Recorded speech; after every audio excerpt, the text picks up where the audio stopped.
اور آپ نے اپنے دونوں ہاتھ زمین پر مارے، پھر انہیں پھونکا اور دونوں سے چہرے اور پہنچوں کا مسح کیا۔ سعید بن عبد الرحمن بن ابزی سے وہ اپنے باپ سے کہ عمار نے یہ واقعہ بیان کیا جو پہلے گزر چکا۔ شیبہ نے اپنے ہاتھوں کو زمین پر مارا، پھر انہیں اپنے منہ کے قریب کر لیا اور پھونکا، پھر ان سے اپنے چہرے اور پہنچوں کا مسح کیا۔ اور نضر بن شمیل نے بیان کیا کہ مجھے شیبہ نے خبر دی حاکم سے کہ میں نے زرد بن عبداللہ سے سنا، وہ سعید بن عبد الرحمن بن ابزی کے حوالے سے حدیث روایت کرتے تھے۔ حکم نے کہا کہ میں نے یہ حدیث ابن عبد الرحمن بن ابزی سے سنی، وہ اپنے والد کے حوالے سے بیان کرتے تھے کہ عمار نے کہا جو پہلے مذکور ہوا۔ ابن عبد الرحمن بن ابزی سے وہ اپنے والد سے کہ وہ حضرت عمر رضی اللہ عنہ کی خدمت میں حاضر تھے۔ حضرت عمار رضی اللہ عنہ نے ان سے کہا کہ ہم ایک لشکر میں گئے ہوئے تھے، پس ہم دونوں جنبی ہو گئے، اور اس میں ہے کہ بجائے نفخ فہمیہ کے انہوں نے طفل فہمیہ کہا۔ عمار رضی اللہ عنہ نے عمر رضی اللہ عنہ سے کہا کہ میں تو زمین میں لوٹ پوٹ ہو گیا، پھر نبی کریم صلی اللہ علیہ وسلم کی خدمت میں حاضر ہوا تو آپ صلی اللہ علیہ وسلم نے فرمایا کہ تیرے لیے صرف چہرے اور پہنچوں پر مسح کرنا کافی تھا، زمین پر لیٹنے کی ضرورت نہ تھی۔ عبد الرحمن بن ابزی سے انہوں نے کہا کہ میں حضرت عمر رضی اللہ عنہ کی خدمت میں موجود تھا کہ عمار رضی اللہ عنہ نے ان سے کہا، پھر انہوں نے پوری حدیث بیان کی۔ عمار نے بیان کیا، پس نبی کریم صلی اللہ علیہ وسلم نے اپنے ہاتھوں کو زمین پر مارا اور اس سے اپنے چہرے اور پہنچوں کا مسح کیا۔ ابو رجا نے عمران کے حوالے سے انہوں نے کہا کہ ہم نبی کریم صلی اللہ علیہ وسلم کے ساتھ ایک سفر میں تھے کہ ہم رات بھر چلتے رہے، اور جب رات کا آخری حصہ آیا تو ہم نے پڑو ڈالا، اور سفر کے لیے اس وقت کے پڑو سے زیادہ مرغوب اور کوئی چیز نہیں ہوتی۔ پھر ہم اس طرح غافل ہو کر سو گئے کہ ہمیں سورج کی گرمی کے سوا کوئی چیز بیدار نہ کر سکی۔ سب سے پہلے بیدار ہونے والا شخص فلاں تھا، پھر فلاں، پھر فلاں۔ ابو رجا نے سب کے نام لیے لیکن اوف کو یہ نام یاد نہیں رہے۔ پھر چوتھے نمبر پر جاگنے والے حضرت عمر بن خطاب رضی اللہ عنہ تھے، اور جب نبی کریم صلی اللہ علیہ وسلم آرام فرماتے تو ہم آپ کو جگاتے نہیں تھے یہاں تک کہ آپ خود بخود بیدار ہوں، کیونکہ ہمیں کچھ معلوم نہیں ہوتا کہ آپ پر خواب میں کیا تازہ وحی آتی ہے۔ جب حضرت عمر رضی اللہ عنہ جاگ گئے اور یہ عمدہ آفت دیکھی، اور وہ ایک نڈر دل والے آدمی تھے، پھر زور زور سے تکبیر کہنے لگے۔ اسی طرح بآواز بلند آپ اس وقت تک تکبیر کہتے رہے جب تک کہ نبی کریم صلی اللہ علیہ وسلم ان کی آواز سے بیدار نہ ہو گئے۔ تو لوگوں نے پیش آمدہ مصیبت کے متعلق آپ صلی اللہ علیہ وسلم سے شکایت کی۔ اس پر آپ صلی اللہ علیہ وسلم نے فرمایا کہ کوئی حرج نہیں، سفر شروع کرو۔ پھر آپ صلی اللہ علیہ وسلم تھوڑی دور چلے۔ اس کے بعد آپ صلی اللہ علیہ وسلم ٹھہر گئے اور وضو کا پانی طلب فرمایا اور وضو کیا، اور اذان کہی گئی۔ پھر آپ صلی اللہ علیہ وسلم نے لوگوں کے ساتھ نماز پڑھی۔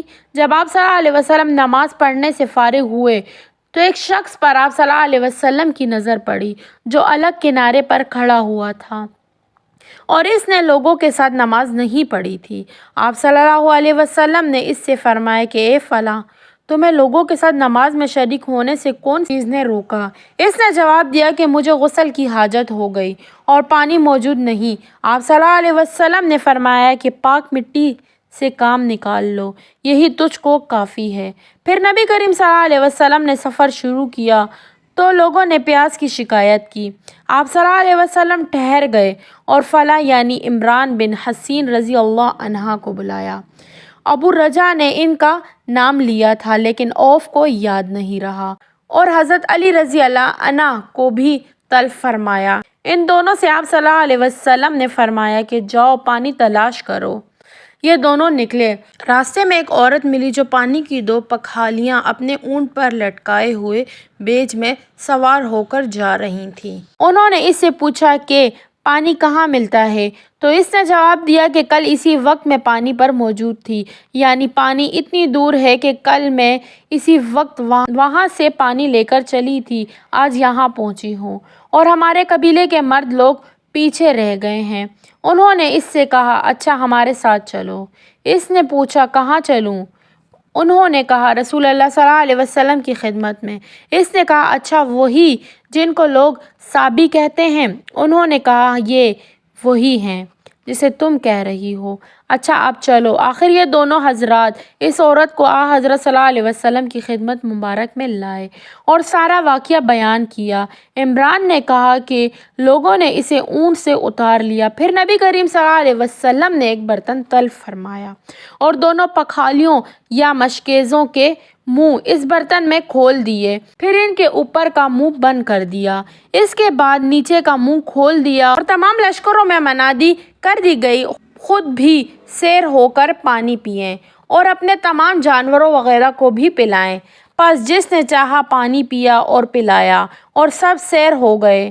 آخر میں اس شخص کو بھی ایک برتن میں پانی دیا جسے غسل کی ضرورت تھی۔ آپ صلی اللہ علیہ وسلم نے فرمایا، لے جا اور غسل کر لے۔ عورت کھڑی دیکھ رہی تھی کہ اس کے پانی سے کیا کیا کام لیے جا رہے ہیں، اور خدا کی قسم، اور جب پانی لیا جانا ان سے بند ہوا تو ہم دیکھ رہے تھے کہ اب مشکیزوں میں پانی پہلے سے بھی زیادہ موجود تھا۔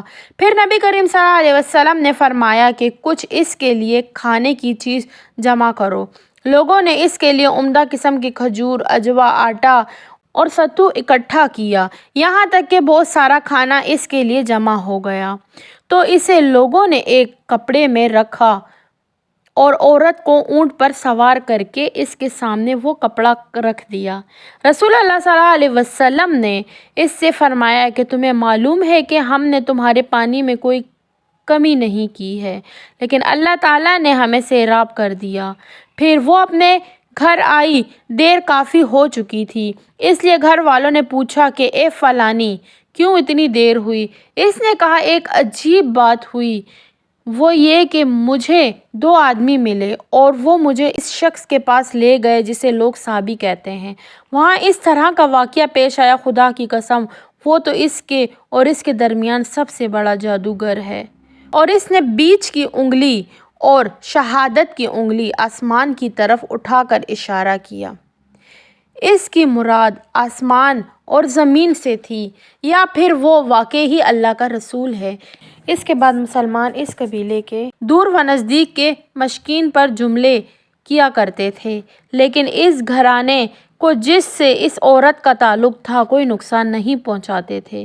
یہ اچھا برتاؤ دیکھ کر ایک دن اس عورت نے اپنی قوم سے کہا کہ میرا خیال ہے کہ یہ لوگ تمہیں جان بوجھ کر چھوڑ دیتے ہیں، تو کیا تمہیں اسلام کی طرف کچھ رغبت ہے؟ قوم نے عورت کی بات مان لی اور اسلام لے آئی۔ حضرت ابو عبداللہ امام بخاری رحمہ اللہ علیہ نے فرمایا، صابا کے معنی ہے اپنا دین چھوڑ کر دوسرے کے دین میں چلا گیا، اور ابو العالیہ نے کہا کہ صابین اہل کتاب کا ایک فرقہ ہے جو زبور پڑھتے ہیں، اور سورہ یوسف میں جو عصب کا لفظ ہے وہاں بھی اس کے معنی عمل کے ہیں۔ عبداللہ بن مسعود سے کہا کہ اگر غسل کی حاجت ہو اور پانی نہ ملے تو کیا نماز نہ پڑھی جائے؟ عبداللہ نے فرمایا، ہاں، اگر مجھے 1 مہینے تک بھی پانی نہ ملے تو میں نماز نہ پڑھوں گا۔ اگر اس میں لوگوں کو اجازت دے دی جائے تو سردی معلوم کر کے بھی لوگ تیمم سے نماز پڑھ لیں گے۔ ابو موسیٰ کہتے ہیں کہ میں نے کہا کہ پھر حضرت عمر رضی اللہ عنہ کے سامنے حضرت عمار رضی اللہ عنہ کے قول کا کیا جواب ہوگا؟ بولے کہ مجھے تو نہیں معلوم ہے کہ عمر رضی اللہ عنہ عمار رضی اللہ عنہ کی بات سے مطمئن ہو گئے تھے۔ شقیق بن سلمہ سے سنا، انہوں نے کہا کہ میں عبداللہ بن مسعود اور ابو موسیٰ اشعری کی خدمت میں تھا۔ ابو موسیٰ نے پوچھا کہ ابو عبد الرحمن، آپ کا کیا خیال ہے کہ اگر کسی کو غسل کی حاجت ہو اور پانی نہ ملے تو وہ کیا کرے؟ عبداللہ نے فرمایا کہ اسے نماز نہ پڑھنی چاہیے جب تک اسے پانی نہ مل جائے۔ ابو موسیٰ نے کہا کہ پھر عمار کی اس آیت کا کیا ہوگا جبکہ نبی کریم صلی اللہ علیہ وسلم نے ان سے کہا تھا کہ تمہیں صرف ہاتھ اور منہ کا تیمم کافی تھا۔ ابن مسعود رضی اللہ عنہ نے فرمایا کہ تم عمر رضی اللہ عنہ کو نہیں دیکھتے کہ وہ عمار کی اس بات پر مطمئن نہیں ہوئے تھے۔ پھر ابو موسیٰ نے کہا کہ اچھا، عمار کی بات کو چھوڑو، لیکن اس آیت کا کیا جواب دو گے جس میں جنابت میں تیمم کرنے کی واضح اجازت موجود ہے؟ عبداللہ بن مسعود رضی اللہ عنہ اس کا کوئی جواب نہ دے سکے، صرف یہ کہا کہ اگر ہم اس کی بھی لوگوں کو اجازت دے دیں تو ان کا خیال یہ ہو جائے گا اگر کسی کو پانی ٹھنڈا معلوم ہوا تو اسے چھوڑ دیا کرے گا اور تیمم کر لیا کرے گا۔ عمیش کہتے ہیں کہ میں نے شقیق سے کہا کہ گویا عبداللہ نے اس وجہ سے یہ صورت ناپسند کی تھی، تو انہوں نے جواب دیا کہ ہاں۔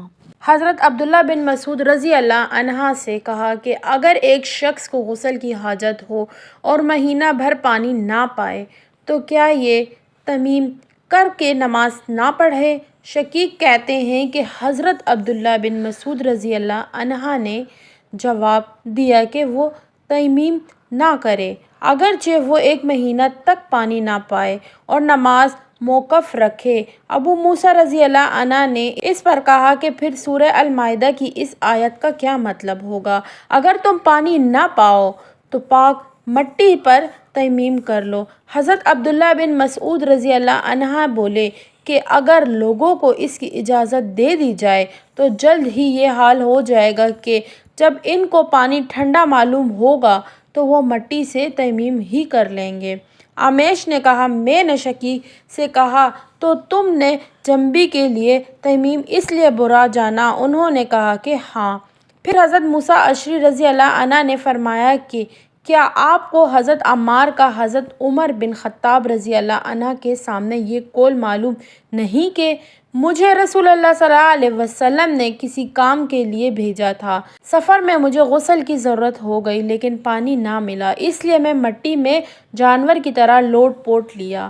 پھر میں نے رسول اللہ صلی اللہ علیہ وسلم سے اس کا ذکر کیا تو آپ صلی اللہ علیہ وسلم نے فرمایا کہ تمہارے لیے اتنا کرنا کافی تھا، اور آپ نے اپنے ہاتھوں کو زمین پر ایک مرتبہ مارا، پھر ان کو جھاڑ کر بائیں ہاتھ سے دائیں کی پشت کو ملا لیا یا بائیں ہاتھ کے دائیں ہاتھ سے مسح کیا، پھر دونوں ہاتھوں سے چہرے کا مسح کیا۔ اللہ نے اس بات کا جواب دیا کہ آپ عمر کو نہیں دیکھتے کہ انہوں نے عمار کی بات پر قناعت نہیں کی تھی؟ اور یعلا ابن عبید نے عمیش کے واسطے سے شقیق سے روایت میں یہ زیادتی کی ہے کہ انہوں نے کہا کہ میں عبداللہ اور ابو موسیٰ کی خدمت میں تھا اور ابو موسیٰ نے فرمایا تھا کہ آپ نے عمر سے عمار کا یہ قول نہیں سنا کہ رسول اللہ صلی اللہ علیہ وسلم نے مجھے اور آپ کو بھیجا، پس مجھے غسل کی حاجت ہو گئی اور میں نے مٹی میں لوٹ پوٹ لیا، پھر میں رات رسول اللہ صلی اللہ علیہ وسلم کی خدمت میں حاضر ہوا اور آپ صلی اللہ علیہ وسلم نے اس صورتحال کے مطابق ذکر کیا تو آپ صلی اللہ علیہ وسلم نے فرمایا کہ تمہیں صرف اتنا ہی کافی تھا، اور اپنے چہرے اور ہتھیلیوں کا ایک ہی مرتبہ مسح کیا۔ عمران بن حسین خزائی نے کہ رسول اللہ صلی اللہ علیہ وسلم نے ایک آدمی کو دیکھا کہ الگ کھڑا ہوا ہے اور لوگوں کے ساتھ نماز میں نہیں شریک ہو رہا ہے۔ آپ صلی اللہ علیہ وسلم نے فرمایا کہ اے فلاں، تمہیں لوگوں کے ساتھ نماز پڑھنے سے کسی چیز نے روک دیا؟